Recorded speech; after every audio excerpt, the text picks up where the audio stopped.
Bonsoir à tous les potos, bienvenue dans cette nouvelle vidéo. Ben voilà, champion de France, enfin. Bon, ça n'a pas été dur, hein, vu que Lille avait fait match nul à Toulouse. Ben voilà, victoire 3-1, triplé d'Mbappé. Et franchement, dans ce match, à part Mbappé, on n'a pas vu grand-chose. Kerrer, toujours autant mort de rire, qui me fait délirer. Paredes, qui monte toujours autant rien. Bonne rentrée de Marquinhos, qui a été assez solide, avec Kimpembe derrière, parce que Marquinhos, c'est vrai qu'il apporte quelque chose dans l'axe, hein, quand il est fort, Kimpembe est fort aussi, il faut dire la vérité. Mais bon, dans cette faible Ligue 1, voilà, tu vois, quand t'as pas ton effectif, t'en prends 5 à Lille, t'en prends 3 à Nantes. Mais quand t'as vraiment personne. Là, tu vois le retour de Verratti, tu vois le retour de Marquinhos, tu vois le retour de Mbappé, voilà, il te suffit d'un joueur par ligne. Et en Ligue 1, ça suffit dans cette faible Ligue 1, faut dire la vérité. Donc voilà. Et moi, ce qui me fait délirer, c'est Kerrer. Kerrer, ce joueur me fait délirer. C'est-à-dire, plus en plus mauvais et plus il joue. Et en plus, à la fin, MDR, il s'est blessé. Qu'est-ce qu'on va faire sans Kerrer? Kerrer est blessé. Qui mettre à sa place? Qui mettre à la place de Kerrer contre Rennes la semaine prochaine? Ça va être vraiment un choix difficile pour Monsieur Tourelle, qui lui-même l'a fait venir, son chouchou. Il y a peut-être quelque chose entre les deux, on va savoir. Non, enfin, je rigole quand même. Donc voilà, bon bah, 8e titre du PSG dans l'histoire. Bon, on va pas quand même banaliser ce titre, c'est quand même un titre de champion de France. Faut pas oublier qu'à l'époque, il y a 10 ans, on jouait le maintien. Donc, comme ça, faut quand même être content de ce titre, même si beaucoup de gens vont le banaliser. C'est quand même un titre de champion de France. Il y a des records à battre. On a vu que Mbappé a égalé le record de Jean-Pierre Papin. C'est quand même pas à exclure non plus. Faut quand même le féliciter et qu'il fait quand même un gros match. Et quand même, à 20 ans, c'est vrai qu'on le critique souvent, on lui en demande beaucoup plus, beaucoup plus, mais quand même à 20 ans, être champion du monde, être décisif en 8e et en finale, aligner les titres de champion de France et faire des performances comme ça, même si c'est des petits clubs, même si c'est quand même contre Monaco qui est 17e, c'est vrai qu'on l'attendait contre Manchester, qu'on l'attendait contre le Real l'année dernière, mais bon, à 20 ans quand même, c'est déjà pas mal. Je pense qu'il peut quand même peut-être progresser encore plus, et peut-être qu'il va trouver un jour un entraîneur vraiment qui va le faire passer le cap. Mais pour moi, je vous le dis la vérité, ce sera pas Tourelle. Parce que Tourelle, lui, me fait délirer. C'est toujours des excuses avec lui. Tu vois encore ce soir, bon, Kerrer qui sort sur blessure, c'est pas très grave. Mais Verratti, encore blessé ce soir. Tout le temps des blessés. Ce n'est pas le fruit du hasard. Ce n'est pas la faute à pas de chance. Il y a un problème. Est-ce que c'est les médecins? Est-ce que c'est les préparateurs physiques? Dites-moi en commentaire ce que vous en pensez. Mais il y a un problème dans la préparation. Comment ils préparent leurs matchs, ces joueurs?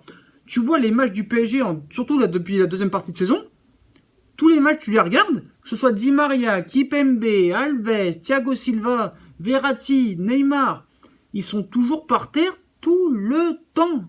Tous les matchs. Bon, c'est vrai que des fois, ils prennent des coups de saton, il n'y a rien à dire. Mais des fois, sur des petits coups ou sur des mauvaises réceptions, ils se blessent.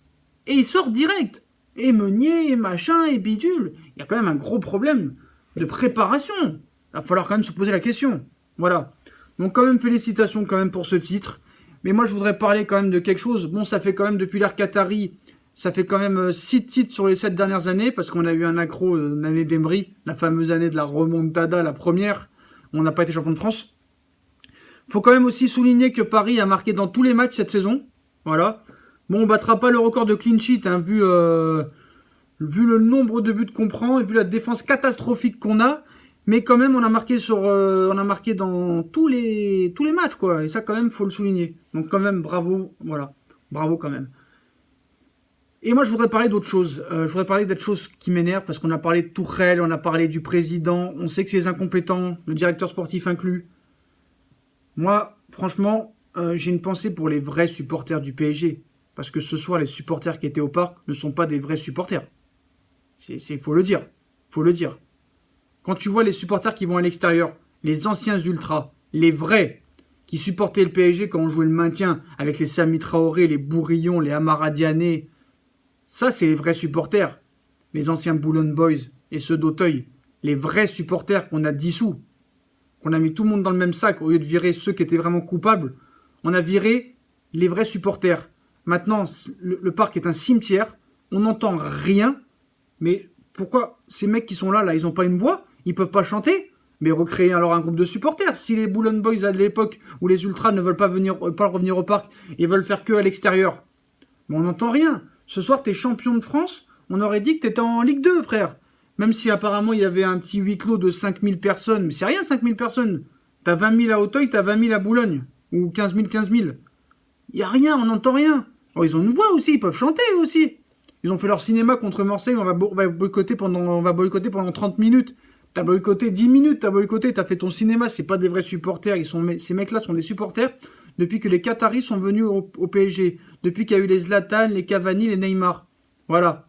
Ça se trouve, avant, ils étaient pour Bordeaux, pour Guingamp, même pour Marseille, va savoir. Ça c'est des footix.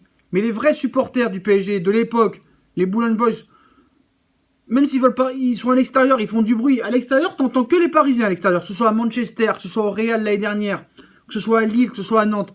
Quand t'es au parc, ils sont plus là. T'as les pseudos, t'as les milliardaires là, les milliardaires qui comprennent rien au foot, qui font oh les paris. Mais c'est de la merde ces supporters, ils sont là que parce qu'on a des grands joueurs maintenant. Mais ils n'ont pas connu la vraie époque du PSG. Donc voilà, virez-les-moi ces supporters-là. Remettez des vrais supporters. Ou recréons un groupe de supporters qui fasse entendre sa voix. Puisque là, c'est pas possible. Avec l'équipe qu'on a, par contre, si on avait les anciens supporters avec l'équipe qu'on a, on leur foutrait le feu, le Real, le Barça, tout ça. Ils auraient peur. Tout le monde aurait peur de venir au parc. Ce serait la folie entre les supporters, entre les Neymar, Cavani avec ses anciens supporters. Mais là, ces supporters-là, c'est des bourgeois, c'est des mecs du show business, c'est des mecs, c'est des fils à papa, ils en ont rien à foutre du PSG. Voilà, et ça, il faut le dire. Voilà les potos. Donc voilà, champion de France. La semaine prochaine, Coupe de France contre Rennes. On va voir ce que ça va donner. Moi, je suis un peu pessimiste quand même, parce que Rennes, ils vont jouer le match de leur vie. On est au-dessus normalement, mais bon, on va voir si Neymar et Cavani vont être titulaires pendant ce match. Moi, je vous dis, j'ai une information. C'est une information. Si le PSG ne perd cette Coupe de France, si le Paris Saint-Germain perd cette Coupe de France, je peux vous dire qu'en haut, ça va faire très très très très mal. Et je sais qu'il y en a qui espèrent que Paris perde. J'ai pas dit que c'était mon cas. Hein. Quoique, va savoir. Mais il y en a qui espèrent perdre cette Coupe de France pour que les choses vraiment changent. Parce que ce serait vraiment une année noire. Défaite en Coupe de la Ligue en quart, dans les conditions que vous savez. Défaite en finale de Coupe de France. Remontada contre Manchester, débâcle complète, honte. Donc je vous dis pas, si on gagne pas cette Coupe de France, ça va être la folie. Hein. Mais moi je pense que si vraiment on gagne la Coupe de France et que s'ils gardent Tourelle et que si on garde toujours les Brésiliens qu'il faut virer et les Buffon et les machins, rien ne changera. L'année prochaine, faudra pas venir pleurer. Je vous raconterai comment ça va se passer l'année prochaine. Tu gagneras les 15 premiers matchs, tu auras des blessés en janvier, février. Et puis ça se passera pareil, tu perdras en huitième de finale si rien ne change. Voilà, si tu gardes Tourelle, tout ça et tout, rien ne changera. À part si tu tombes contre le FC Bâle ou contre Schalke 04 ou contre Standard de Liège comme contre City. Mais dès que tu vas rencontrer une grosse équipe, tu vas te faire virer. Voilà, peu importe les joueurs que tu prendras cet été. Voilà les potos, bah voilà, quand même félicitations. Voilà, on va pas faire du drama tout le temps, on va pas tout le temps critiquer. On va quand même être un petit peu content. Mbappé quand même ce soir a fait un gros match. Je voulais quand même parler aussi de la rentrée de Cavani et de... de Neymar, qui n'ont pas fait grand chose. Diaby aussi qui a donné un peu de lui-même, qui court beaucoup, tout ça, mais c'est un peu limite quand même. Hein, je suis désolé, je ne sais pas si c'est un joueur en devenir. Faudra voir dans l'année à venir. Et Paredes et Kerrer, j'en parle même pas d'ailleurs. Tiens, je voudrais offrir ça à Tourelle. Parce que faut que tu les mettes. Pour Kerrer. Il va falloir que tu regardes des matchs en cassette ou en DVD ou sur un ordinateur pour voir que ce mec-là n'est pas un défenseur. Voilà. Il y en a, ils me disent « Ouais, il est titulaire avec l'Allemagne, tu critiques trop. » Mon frère, regarde encore le but, la casquette. Regarde le but casquette que tu prends, c'est la faute à qui? Et regarde sur le côté. Quand il est pris de vitesse, il est débordé, le gars. Il est débordé. Voilà les potos. Le livre, je le ferai gagner normalement la semaine prochaine en plein milieu. Mettez un commentaire si vous voulez le livre. Mettez des commentaires, sinon votre nom ne sera pas mis au sort. Voilà les potos, bravo Mbappé, bravo quand même Paris. Mais bon, si on reste dans cette envergure-là et si on perd la Coupe de France, et si on garde tout cet organigramme, rien ne changera. Et puis, big up aux vrais supporters. C'est à vous que ce titre est mérité. Aux vrais supporters et pas aux footix. Voilà les potos, comme d'habitude, hein. Si on a kiffé la vidéo, on like, on partage, on s'abonne. Dites-moi en commentaire ce que vous pensez de ce match, de l'avenir du PSG, du match de Coupe de France, du record égalé de Mbappé de Papin. Est-ce qu'il peut continuer encore? Et c'est le deuxième meilleur buteur, toute compétition confondue cette année derrière Messi. Il est devant Lewandowski. Salut les potos, bonne soirée à vous.